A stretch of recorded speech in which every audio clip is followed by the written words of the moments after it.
خاتم حرم پاک۔ اعوذ باللہ من الشیطان الرجیم، بسم اللہ الرحمن الرحیم۔ پروگرام حق ٹائم محرم اسپیشل کے چوتھے پروگرام کے ساتھ آپ کا میزبان شاہد بدامی حاضر ہے۔ ناظرین، ہم گفتگو کر رہے تھے واقعہ کربلا کے پس منظر میں کوفہ شہر کا کردار، کوفے کے رہنے والوں کے کردار کے بارے میں، اور اسی گفتگو کو ہم آج بھی جاری رکھیں گے۔ آج بھی ہمارے ساتھ ہمارے مہمان ہیں مولانا محمد رضا داؤدانی صاحب۔ مولانا صاحب، میں آپ کو اس پروگرام میں خوش آمدید کہتا ہوں۔ اور سب پچھلے پروگرام میں ہم گفتگو کر رہے تھے کوفہ شہر کے پس منظر کو ہم نے ڈسکس کیا۔ صحیح۔ کوفے کے رہنے والوں نے جو خطوط لکھے امام کو، اس پر ہم نے ڈسکس کیا۔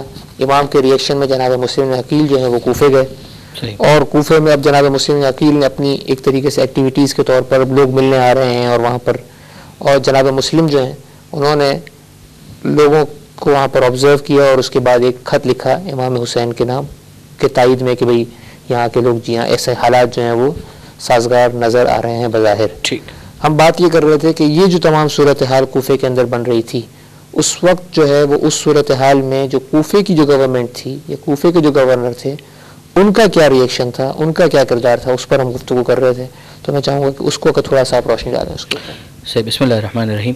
نعمان بن بشیر کے حوالے سے پچھلے پروگرام میں بھی میں نے گزارش کی تھی، جو کہ گورنر تھے وہاں پر یزید کی طرف سے، اور ان کا ایٹیچیوڈ جو تھا وہ سافٹ تھا حضرت مسلم بن عقیل کی طرف، یعنی کہ بینگ گورنر آف یزید ان کا ایٹیچیوڈ جو تھا ہم ایکسپیکٹ کرتے ہیں کہ بہت ہارش ہونا چاہیے تھا، مگر نہیں، اس بات کو یعنی انسان کا جو سیلف کانشیس یا جو ضمیر کی جو اندر سے چبھن ہوتی ہے، خلش ہوتی ہے، اس وجہ سے وہ کسی اسٹیف یا سخت ایٹیچیوڈ کا مظاہرہ نہیں کر رہے تھے۔ حضرت مسلم بن عقیل کی طرف سے بھی اگر آپ دیکھیں تو کوئی عسکری تیاری تو ہو نہیں رہی، مگر جو یزید کے جو فیور میں افراد جو تھے، جو اسٹانچ بالکل سپورٹ کرنے والے تھے، انہوں نے باقاعدہ نعمان بن بشیر کو ٹوکا تھا، جیسا کہ ہم نے پچھلے گفتگو میں گزارش کی تھی، جس کے بعد پھر نعمان بن بشیر کا جملہ یہ تھا کہ میں اللہ کی اطاعت کے لیے کمزور ثابت ہوں، یہ بہتر ہے اس سے کہ معصیت الہی کر کے زور آور ثابت ہوں۔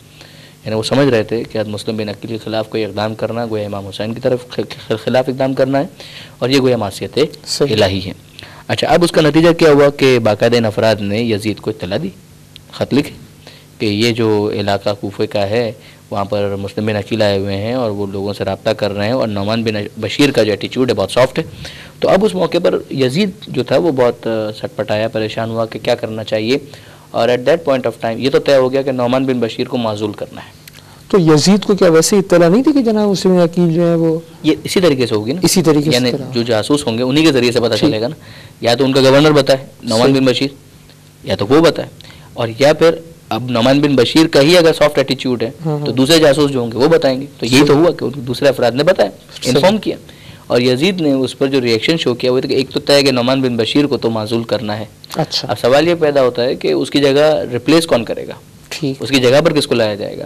اس موقع پر اس نے مشورہ کیا، تاریخ کے اندر باقاعدہ نام بھی ہے کہ سر جان، یہ ایک کرسچن تھا، عیسائی تھا، جو امیر شام یعنی جو خود امیر معاویہ ہے اس کے بھی مشیروں میں شامل تھا، اور یزید جو ہے اس کا بھی مشیر رہا بعد میں، اور بعد میں کافی عرصے تک وہ رہا، بعد میں یزید کے بعد بھی اس کا یعنی عہدہ تھا۔ یہ ایک طرح سے مشیر کہہ لیں، اس زمانے کا جو بیوروکریسی آپ کہہ لیں، تو وہ اس موقع پر اس نے مشورہ طلب کیا کہ مجھے کیا کرنا چاہیے۔ تو سر جان نے یہ مشورہ دیا کہ آپ عبید اللہ ابن زیاد کو، جو اس وقت بصرہ کا گورنر تھا، اچھا یہ بصرہ کا گورنر تھا، کہ آپ اس کو ایڈیشنل چارج دیجئے کوفے کی گورنری کا بھی۔ اچھا، عبید اللہ ابن زیاد کو at that point of time جب کہ یزید نے یہ جب سارے معاملہ چل رہے تھے تو وہ بصرہ کی گورنری سے بھی معزول کرنے والا تھا۔ اس کی وجہ یہ تھی جو تاریخی کتابوں کے اندر لکھا ہوا ہے کہ یزید اسے اپنا ایک حریف سمجھتا تھا اس وقت، اچھا کمپیٹیٹر ٹائپ ایک طرح سے، اور اس کا خیال تھا کہ عبید اللہ ابن زیاد کی وجہ سے، زیاد جو اس کا باپ تھا، اس نے یزید کی حمایت نہیں کی تھی جب امیر شام نے یزید کا نام ڈسکس کیا تھا کہ بھائی میں ان کو اپنا خلیفہ بنانا چاہتا ہوں۔ اچھا، تو زیاد نے کیوں ایز اٹ اپیئرس کے مطابق کہ بھائی یزید جو ہے وہ سوٹیبل کینڈیڈیٹ نہیں ہے، تو یہ یزید کے ذہن میں یہ تھا کہ شاید عبید اللہ ابن زیاد کی وجہ سے اس کے باپ نے منع کیا تھا۔ اب زیاد کو اگر آپ دیکھیں تو زیاد وہ آدمی ہے کہ عبید اللہ ابن زیاد کا باپ، اور زیاد وہ شخص ہے کہ جس کو امیر شام نے گویا اپنے خاندان سے ملحق کیا تھا۔ وہ مشہور جو قضیہ ہے کہ زیاد کے نسب کا معلوم نہیں تھا، مجہول النسب تھا، اور اس کے بعد بہرحال اب اس کی تفصیل میں کیا جایا جائے، مگر بہرحال امیر شام نے انہیں اپنے خاندان سے ملحق کیا تھا کہ اللیجیٹیمیٹ ہونے کے اعتبار سے بھی صحیح، مگر یہ کہ بہرحال میرے خاندان میں شامل ہے. ٹھیک. تو اب وہ اس کی وجہ سے ایک طرح سے عبید اللہ ابن زیاد جو ہے وہ ان کا کزن ہو گیا یزید کا، یعنی اس طریقے کی وجہ سے، اس روش کی وجہ سے. اور پھر یہاں پر عبید اللہ ابن زیاد کو مقرر کرنا، جبکہ وہ اپنا ایک رقیب سمجھ رہا ہو یزید، تو اتنا آسان نہیں تھا. تو اب کیا کیا جائے؟ سر جان نے ان کو کنونس کیا، یعنی یزید کو کنونس کیا کہ اگر یہ مشورہ، پہلے تو یزید نے منع کیا کہ نہیں میں یہ کام نہیں کروں گا، صحیح، میں اس کو نہیں بنانا چاہتا. مگر پھر جب سر جان نے یہ کہا کہ اگر یہ آپ کے والد معاویہ اگر آپ کو یہ مشورہ دیتے تو پھر آپ اس کو ایکسیپٹ کرتے؟ اس نے کہا کہ ہاں میں ایکسیپٹ کرتا، اگر میرا باپ مجھے یہ مشورہ دیتا تو میں یقیناً اس کو ایکسیپٹ کرتا. ٹھیک. تو پھر سر جان نے ایک تحریر لا کر دکھائی کہ یہ وقت آخر امیر شام نے یہ فیصلہ کر لیا تھا کہ عبید اللہ ابن زیاد کو ہی کوفے کا گورنر بنایا جائے. اچھا، یہ انہوں نے فیصلہ کر لیا تھا، مگر یہ کہ زندگی نہ رہی اور یہ اجرا نہ ہو سکا. صحیح. تو اس کے بعد پھر یزید نے حامی بھری. مگر یزید نے جو حامی بھری ہے تو اس حامی بھرتے وقت انہوں نے، یعنی یزید نے جو تحریر لکھی ہے اس کے اندر یہ جملہ موجود ہے ابن زیاد کے نام کہ مجھے میرے شیعوں نے کوفہ سے خطوط لکھے ہیں، جو میں نے شیعہ کلر، یعنی یہ میرے جو فالوورز ہیں انہوں نے مجھے یہ خطوط لکھے ہیں کہ وہاں پسر عقیل نے آ کر لشکر جمع کرنا شروع کر دیا ہے تاکہ مسلمانوں میں تفرقہ اور فساد پیدا ہو. تم اس خط کے پہنچنے کے ساتھ ہی ادھر روانہ ہو اور مسلم کو قبضے میں لا کر قید کرو، قتل کرو یا نکال دو. والسلام. یہ اب یہ تو یزیدی انداز ہے نا اس کے اندر.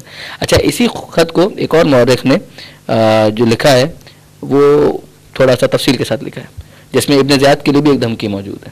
اچھا. ہاں، اس میں کہ معلوم ہونا چاہیے کہ جس کی ایک وقت تعریف ہوتی ہے وہی دوسرے وقت سب و شتم سے، یعنی گالیوں کے ساتھ یاد کیا جاتا ہے، اور جسے سب و شتم کیا جاتا ہے وہی ایک دم محل تعریف بن جاتا ہے. یہ یزید کا خط ہے. اس وقت ایک بڑا منصب تمہارے سپرد کیا جا رہا ہے جس سے بڑھ کر تمہارے لیے کوئی اعزاز نہیں ہو سکتا، اور اتفاق سے حسین کی مہم تمہارے ہی دور اور تمہاری ہی قلمرو مملکت کے نصیب میں آئی ہے، اور تمام عمال حکومت میں تم ہی وہ ہو جو اس محل آزمائش میں پڑے ہو. اب یا تو تمہاری شرافت پایہ ثبوت تک پہنچ جائے گی، یا جیسے کبھی تھے ویسے ہی غلام کے غلام قرار پاؤ گے. یہ جو آخری جملہ ہے یہ اسی کہ تو میرے باپ نے تمہیں اپنے خاندان سے ملحق کر لیا، ورنہ تم اسی طریقے سے مجہول النسب جس طرح سے پہلے تھے اسی طریقے سے اپنے باپ کی وجہ سے تم بھی اس کو یاد دلایا اور ٹونٹ کیا ہے اس کے اندر. اب جب ابن زیاد کوفہ آتا ہے، عبید اللہ ابن زیاد بصرہ میں اپنے بھائی کو عثمان ابن زیاد کو انہوں نے ایکٹنگ گورنر آپ کہہ لیجیے آج کی اصطلاح کے اندر کیئر ٹیکر وہ بنایا، اور خود آ گیا کوفہ شہر کے اندر. اور جو نعمان بن بشیر ہے ان کو معزول کر نعمان بن بشیر کو معزول کر دیا کہ وہ شام چلا گیا. اچھا، وہ شام چلا گیا، اس نے کوفہ چھوڑ دیا. اس نے یعنی اب دوسرے الفاظ میں کہا کہ میری جان چھوٹ گئی، ٹھیک ہے، میں اب اس قضیے کے اندر کہیں انوالو ہی نہیں ہو رہا ہوں. یعنی یہ وہ افراد ہوتے ہیں کہ جو خاموش، بہرحال ٹھیک ہے انہوں نے عملی طور پر کسی بھی طرح سے تلوار تو نہیں کھینچی، ٹھیک ہے، حق کے مقابلے میں صحیح، مگر بہرحال باطل کے مقابلے میں بھی تلوار نہیں کھینچی، خاموش اختیار کی. جو بہت زیادہ اگر قابل تعریف نہیں ہے تو اتنا مذمت کے قابل بھی نہیں ہے، جس طرح شمر کا کردار ہے، دوسرے عمر ابن سعد کا کردار، ایسا بھی کردار نہیں. تو اب اس موقع پر عبید اللہ ابن زیاد اب بصرہ سے کوفہ آیا. تو کوفہ جو آنے کا انداز ہے، یعنی ہیلا اور مکر اور یہ تمام فریب جو ہے وہ تو ان لوگوں پر ختم ہے. صحیح. خاندان بنو امیہ اور جو اس سے ملحق ہو جائے، یہ تمام کے تمام افراد. تو عبید اللہ ابن زیاد نے باقاعدہ اپنا حلیہ بدلا، ایسا کہ جو شریف سردار ایک جو ہو، یعنی امام حسین علیہ السلام کا ایک طرح سے بھیس بدل کر اچھا وہ کوفہ شہر کے اندر داخل ہوا. اور جب وہ کوفہ شہر کے اندر نقاب ڈال کر گھوڑے پر سوار اور کوفہ کے اندر جب وہ آ رہا تھا تو اب لوگوں کے درمیان گویا اس طرح کی شہرت بھی دی گئی اور ایک ریمر بھی پھیلائی گئی. اب جب یہ کوفہ شہر کے اندر آیا تو لوگ خیر مقدم یا مرحبا، یہ ساری چیزیں چل رہی ہیں، یبن رسول اللہ آپ تشریف لائے بہت اچھا ہوا، یہ سارے. اب یہ کچھ بھی نہیں بول رہا، یہ صرف آبزرو کر رہا ہے کہ کون کس طریقے سے کس ایٹیچیوڈ کے ساتھ استقبال کر رہا ہے مجھے حسین سمجھتے ہوئے. اور لوگ دھوکے میں ٹھیک ہے ظاہری اعتبار سے کہ مثلا یہ کہ یہ گویا امام حسین علیہ السلام آ گئے. وہ نوٹ کرتا گیا یہاں تک کہ اناؤنسمنٹ ہوا کہ یہ امیر عبید اللہ ابن زیاد راستہ چھوڑو. اب وہ بہت سے افراد جو تھے وہ مار ہو چکے تھے کہ صاحب یہ کیا ہے، ظاہر ہے کہ عبید اللہ ابن زیاد ہے تو اس کے جاسوس بھی موجود ہیں، وہ بھی نوٹ کر رہے ہیں کہ کیا ہو رہا ہے، اور یعنی اب ان کو پوائنٹ آؤٹ کرنے میں آسانی. اب یہ اس کی ایک اسٹریٹجی آپ کہہ لیجیے، یہ مکر و فریب کے ساتھ.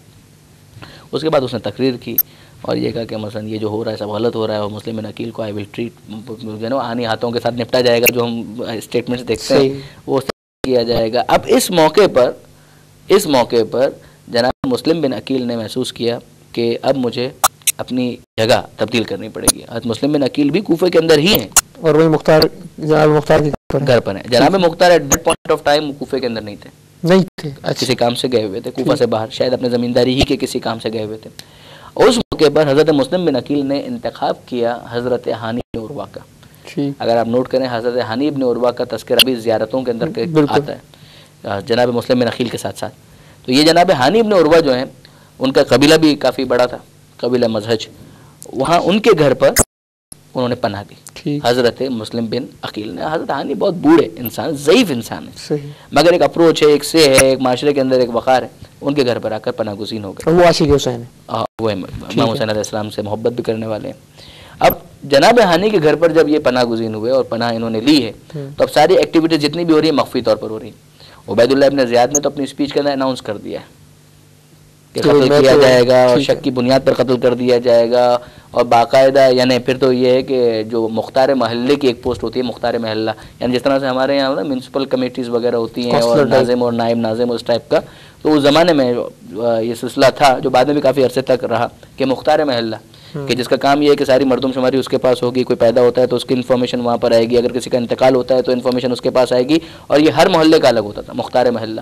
اس کو انفارمیشن یعنی اس کو کہا گیا, انسٹرکشنز دی گئی کہ اگر تمہارے محلے کے اندر کوئی اجنبی موجود ہے اس کی انفارمیشن دو, اگر کوئی شام کی حکومت کا مخالف ہے اس کی انفارمیشن دو, اور اگر کسی نے بھی اس محلے سے, اگر تم نے انفارم نہیں کیا اور کسی نے بھی اس محلے سے ایسا کوئی بھی کام کیا تمہیں تمہارے گھر کے سامنے سولی دے دی جائے گی. اور ریزن یہ ہے کہ جناب مسلم کو ڈھونڈا جائے گا وہ کہاں ہے, ایگزیکٹلی, کیونکہ وہ معلوم نہیں. بالکل بالکل. اور سب اسی گفتگو کو ہم جاری رکھتے ہیں, لیکن ایک چھوٹے سے بریک کے بعد لیتے ہیں چھوٹا سا بریک اور دوبارہ ایسی گفتگو کو جاری رکھتے ہیں. خوشا وہ دن حرم پاک,